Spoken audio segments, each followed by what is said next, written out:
Have you ever wondered why? Some people walk into a room and instantly feel respected. Why their opinions are heard, their presence is welcomed, and people want to help them. It's not because they're louder. It's not because they're smarter. And it's definitely not because they try harder to impress. It's because they understand something most people don't. They understand people. Almost a century ago, Dale Carnegie wrote a book that quietly changed the world. Not by teaching manipulation, not by teaching fake charm, but by teaching one simple truth. If you understand human nature, you can influence without force, lead without authority, and connect without pretending. This book is called How to Win Friends and Influence People. And today, we're breaking down its most powerful lessons. Lessons that are still shaping relationships, careers, and lives today. At its core, this book is not about tricks. It's about a mindset shift. Most people go through life asking, how do I get people to like me? How do I win arguments? How do I prove I'm right? But Carnegie flips the question. He asks, how do you make people feel understood? How do you make people feel important? How do you make people feel seen? Because here's the truth. People don't remember what you said. They don't remember how smart you sounded. They remember how you made them feel. Influence doesn't come from dominance. It comes from empathy. One of the hardest lessons in the book is this. Criticism almost never changes people.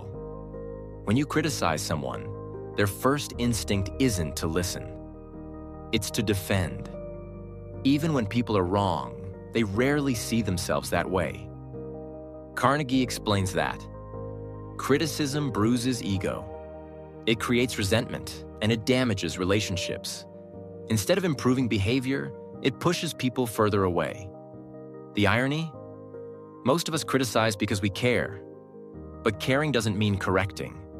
It means understanding. If you want people to grow, you must first make them feel safe. There is one craving that almost every human shares. The desire to feel important.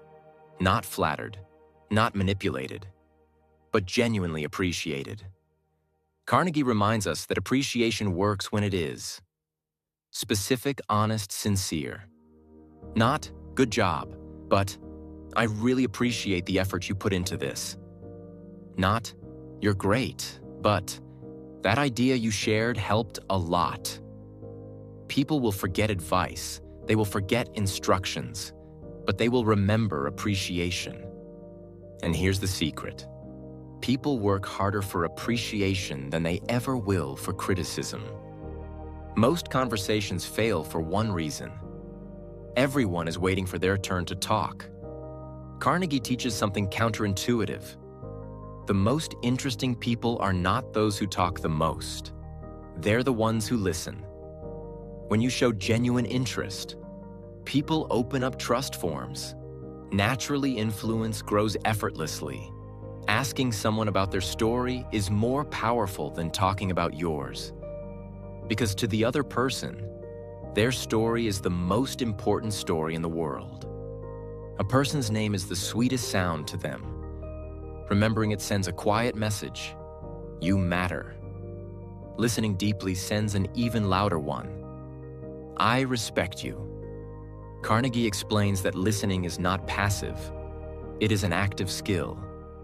When you listen, without interrupting, without planning your response, without judging, you make people feel valued. And people gravitate toward those who make them feel valued. Imagine two people at work. Person A talks about themselves, corrects others, often wants credit for everything.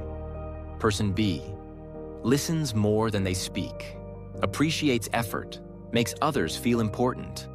Over time, Person A feels ignored and frustrated. Person B builds trust, influence, and opportunities. Same environment, different outcomes. The difference isn't talent, it's how they treat people. How to win friends and influence people is not about winning arguments. It's about winning hearts. It teaches us that kindness is strength, listening is power, empathy is influence. In a world where everyone wants to be heard, be the one who listens. In a world where everyone wants to be right, be the one who understands. Because in the end, your success will not be determined by how smart you are, but by how well you connect with people. So here's the real question. How do people feel after talking to you? If you enjoyed this video, please like, comment, and don't forget to subscribe. See you in our next book summary review.